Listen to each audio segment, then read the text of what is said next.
Hey guys, Chris from Provo Beast Audio Installation, and in today's video we're going to be unboxing this giant 11-inch float mount touchscreen radio by Alpine. This is the iLX-F11. Now in this unboxing we're going to show you everything that comes in the box, and we're going to get it booted up with power so you can see the interface for yourself. Let's get started.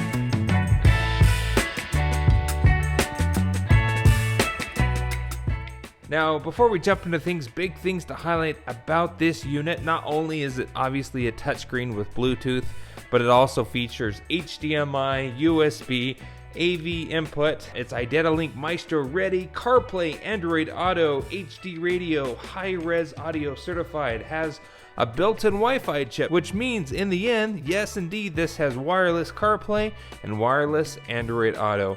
Ton of other features too as well, but we'll get into that later. Let's go ahead and get this box all pulled apart to show you everything that it comes with.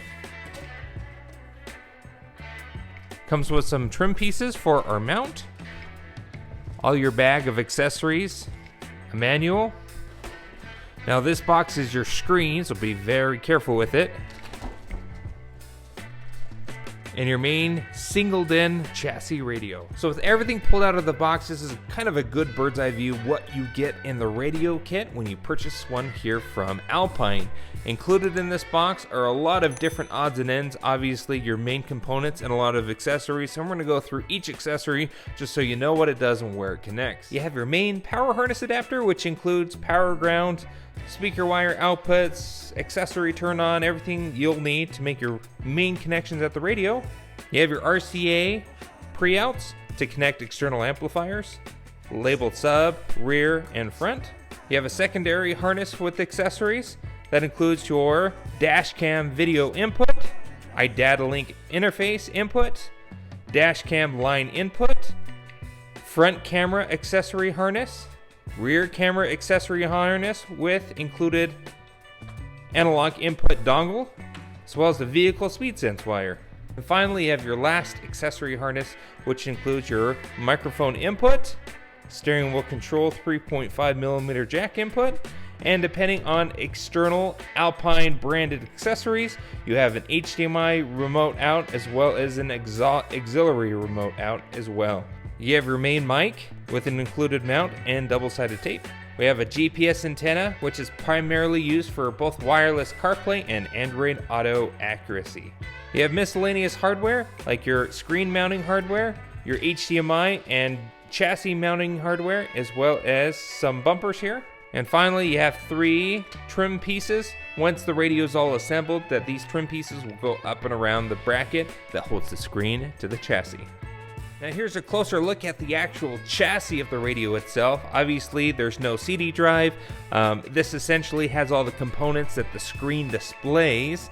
And essentially here, this is going to be the main structure holding that giant screen without it flopping around. So this has to be pretty robust. Here on the front you have your main port that the screen plugs into.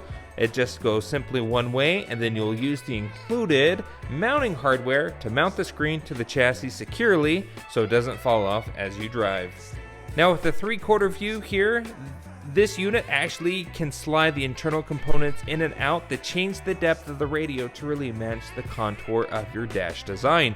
To do that, you simply remove these screws, find the depth of the screen that you want, and then you reinstall these 4 screws on both sides of the radio.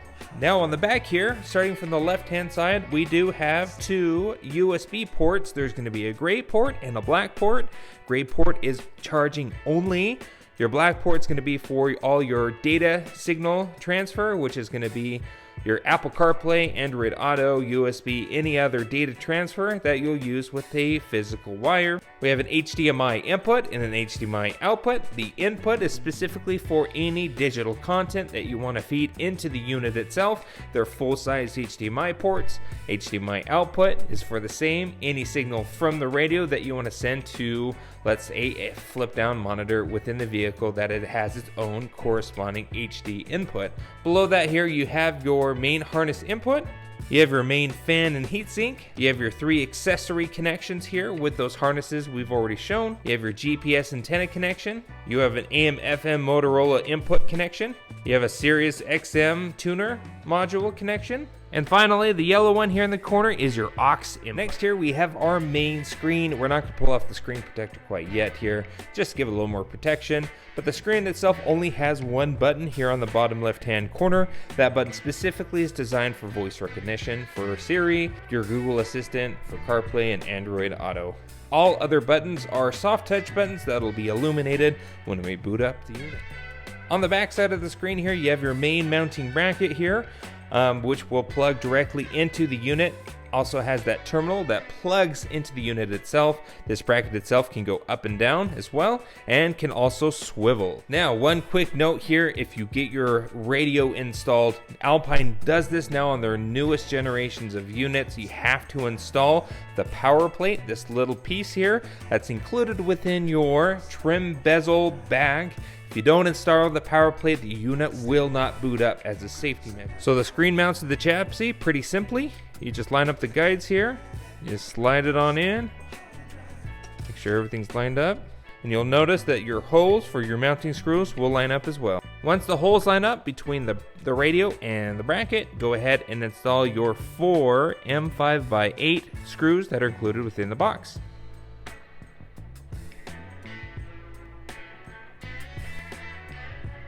Next, you can install your rear cover plate. Once you have your height adjustment fully completed on the back of the screen itself, simply just sits in place. Then you'll install the 2 M2.6x6 screws included within the box. Now, there are cap covers that do come with this. We're not going to install those at this time, but they are just simply sticky ones that'll cover those screw holes up. Next here, like mentioned before, you have your power plate. This has to go in or else the unit won't function itself. Go ahead and install that right here. You'll feel it kind of click into place. Without that piece in there, the unit will not boot up. And finally, we can put on our last trim piece right here, and the included M3x4 screws. Also included are little covers that cover those screws as well.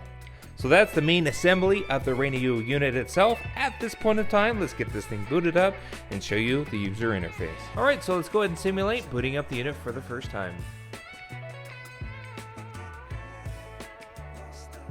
Okay, so with the unit all booted up, this is our main home screen, which is displaying all our main sources of the radio. Now we can see our soft touch buttons that are illuminated once the radio has been booted up.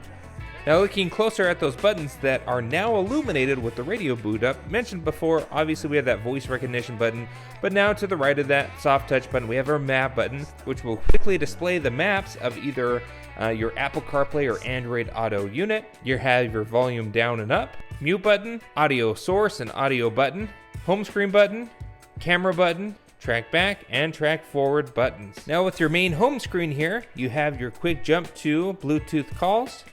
You have your current source tile down here in the bottom left-hand corner. You have all your sources here. You have this button here at the top you can push that gives you your battery voltage information. You can make quick adjustments to the equalizer here and any other media adjustments as well. You have your main AM/FM HD radio, USB that'll be illuminated if we had a USB device connected. We have HDMI input. We have our Sirius XM, which will illuminate if you add on the XM tuner module that is sold separately, which we can link in the description. You have your main aux input, which is that yellow input on the back of the radio, built-in onboard Bluetooth, music, which will generally be illuminated either from the USB or any other device that has music included on it. Title, which is kind of new for this generation. Down here we have our phone button, Apple CarPlay, Android Auto, and our main setup as well.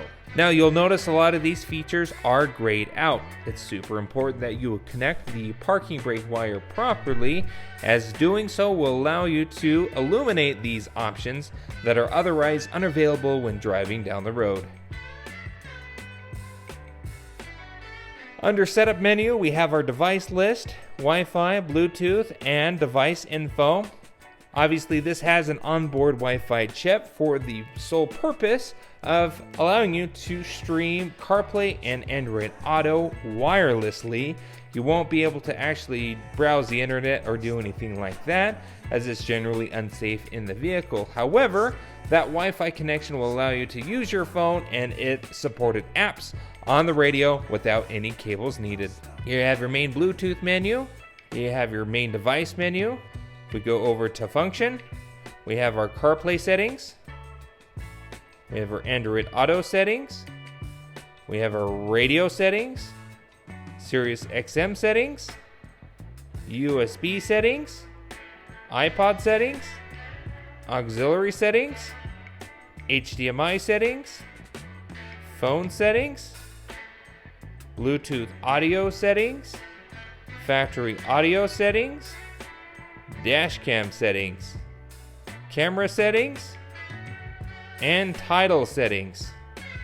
Next here we have our system settings menu. You can adjust your key sound feedback, your microphone gain, your language on the radio, clock adjustment, home screen style, screen lighting, source priority setup, vehicle types for phone link, installation status, and finally, software update opportunities. Today specifically, we're going to focus on Apple CarPlay, but the process of setting up Android Auto is almost identical, if not exactly the same. Now, for a wired connection via USB, there is no pairing needed. It simply connects via USB to the black USB port on the back of the head unit. So the first thing we need to do, once our parking brake is on, we're going to go into our setup menu here. Now you always want to double check to make sure your Wi-Fi is on. Generally it comes defaulted as off. We want phone link mode. That is our purpose here today. We'll go back. Also, you want to double check to make sure your Bluetooth is on.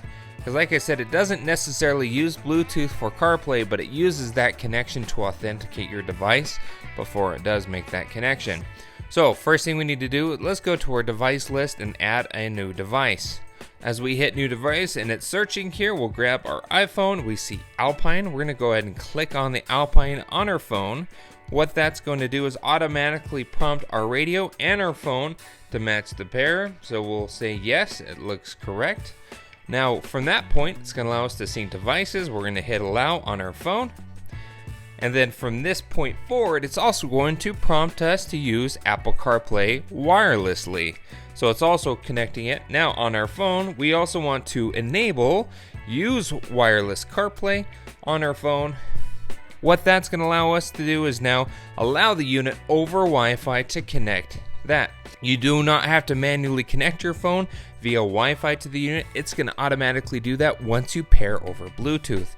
As simple as that. We have our connection. This is our test iPhone. Sorry we have so many messages and phone calls there. But essentially here, this is a wireless connection, and you can tell that because we have our battery indicator in the top left-hand corner. Over wired CarPlay, you won't have any sort of battery logo. That's the easiest way to distinguish between the two. You can easily jump back to the home screen by hitting the All Sources button, the source button, or just hitting the Alpine logo on the top of the screen. Now that's about it for this unit. We didn't go in great depth here. There is so much that you can actually dive into, play around with. We just don't have that time here in this video. Hopefully this is enough to get you going in your install at home. Now if you want to see us install this specific unit, we're actually putting that in a 2022 Ford Transit. Now in that video, we're going to show you how to officially wire this one up and get it all installed in that vehicle. If you have any questions on what we did here, go ahead and post a comment below. If you like what you saw, be sure to hit the like button, and don't forget to subscribe. We post great content on the channel all the time. We will see you in the next video.